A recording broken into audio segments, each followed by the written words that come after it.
ఆయన మరణం గురించి ఎవరో ఏదో చెప్తే థ్యాంక్ యూ సో మచ్ అని ఒక బ్లెస్సింగ్ని యేసుక్రీస్తు తీసుకోవాలా.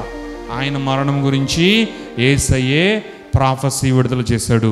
ఆల్రెడీ ఆయన మరణం గురించి అనేక మంది మాట్లాడారు. కానీ యేసయ్యే పర్సనల్గా ఆయన యందు విశ్వాసం ఉంచిన అనేకులకు నేను మరణించెదను, కానీ 3వ దినమున తప్పక తిరిగి లేచెదను అని అనేకులకు యేసుక్రీస్తు చెప్పాడు. ఎందుకో తెలుసా? అనేకులకు నిరీక్షణ కలగడానికి. ఆయన ఊరికనే దారిలో ఉత్తబెత్తలుగా వదిలేసి వెళ్ళిపోయే దేవుడు కాదు, ఒట్టిగా వదిలి వెళ్ళిపోయే వాడు కాదు, సజీవుడు. ఎంతో మంది సమాధికి వెళ్ళి బయటకు రాలేదు, కానీ యేసుక్రీస్తు మాత్రము సమాధిలోకి వెళ్ళాడు, మళ్ళా సజీవుడుగా తిరిగి బయటికి రావడం జరిగింది. ఆయన కేవలం మరణించి ఉంటే అందరితో సమానుడే అయి ఉండేవాడు, అందరిలో ఒక వాడుగా అయి ఉండేవాడు. అంతెందుకు, మనలోనే ఒక వాడుగా అయి ఉండేవాడేమో. కానీ అంతటితో మాత్రమే ఆగని యేసుక్రీస్తు పునరుద్ధానుడై తిరిగి లేవాలి.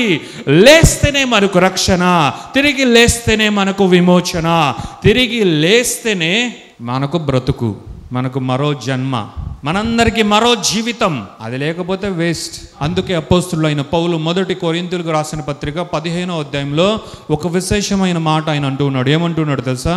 యేసుక్రీస్తు కేవలం మరణించి, ఆయన సిలువకు మాత్రం ఎక్కి కేవలం మరణించి ఆ నిరీక్షణతోనే మనం ఈ భూమిపైన ఉంటే, ఇక మరణించాడు కదా, లేదంటే యేసుక్రీస్తు ఈ భూమిపైన ఉన్నాడు, యేసుక్రీస్తు ఈ భూమిపైన ఉన్నాడు, ఇక చాలులే, యేసుక్రీస్తు మరణించి ఇక అంతటితో ఆయన జీవితాన్ని ముగించాడా, ఇక చాలులే అనుకొని మనం గనక ఉంటే ఇంతకన్నా దౌర్భాగ్య స్థితి ఇంకొకటి లేదు అన్నాడు అపోస్తులైన పౌలు. అంటే అర్థం ఏంటి?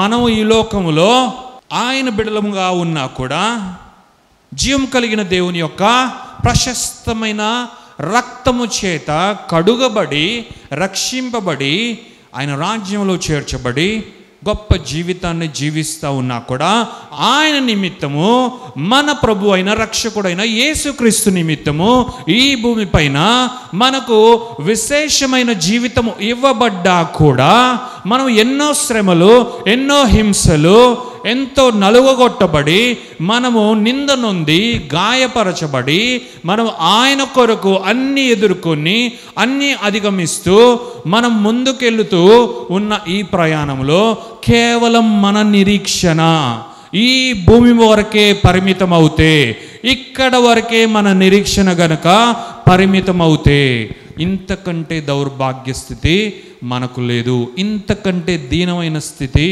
మనకు లేదు అన్నదే పౌలు ద్వారా మనం గ్రహించాలి. అంటే అర్థం ఏంటి?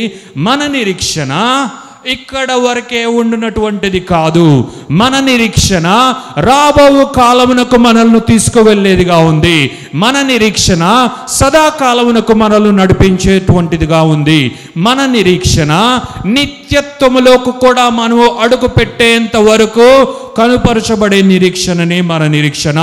మన నిరీక్షణ యేసుక్రీస్తు మన కొరకు రక్తాన్ని చిందించి మన కొరకు ప్రాణం పెట్టి మరణిస్తాడు, ఇక కేవలం మరణిస్తాడు, ఇక చాలు కదా, మన కొరకు యేసయ్య ఇంత గొప్ప కార్యం చేస్తే ఇంకేం కావాలి, యేసయ్య మన కొరకే మరణించాడు కదా అన్నంత వరకే ఉండేది కాదు మన నిరీక్షణ. మరణించిన నా ప్రభు, నా రక్షకుడు, నా యేసుక్రీస్తు మరణించినా సరే ఆయన మృతులలో మృతుడై ఉండక సజీవుడై తిరిగి లేచాడు. పునరుద్ధానుడైన వాడే నా యేసయ్య, సజీవుడే నా యేసయ్య, జీవం కలిగిన వాడే నా యేసయ్య అని మనము నమ్మి నిరీక్షణ కలిగి ముందుకు వెళ్ళేలాగున చేసేదే యేసుక్రీస్తునందు మనకున్న నిరీక్షణ. అలా మనమును నిరీక్షించులాగున, నిరీక్షణ కలిగి ఉండులాగున మనలను చేసినదే యేసుక్రీస్తు యొక్క పునరుత్థానము.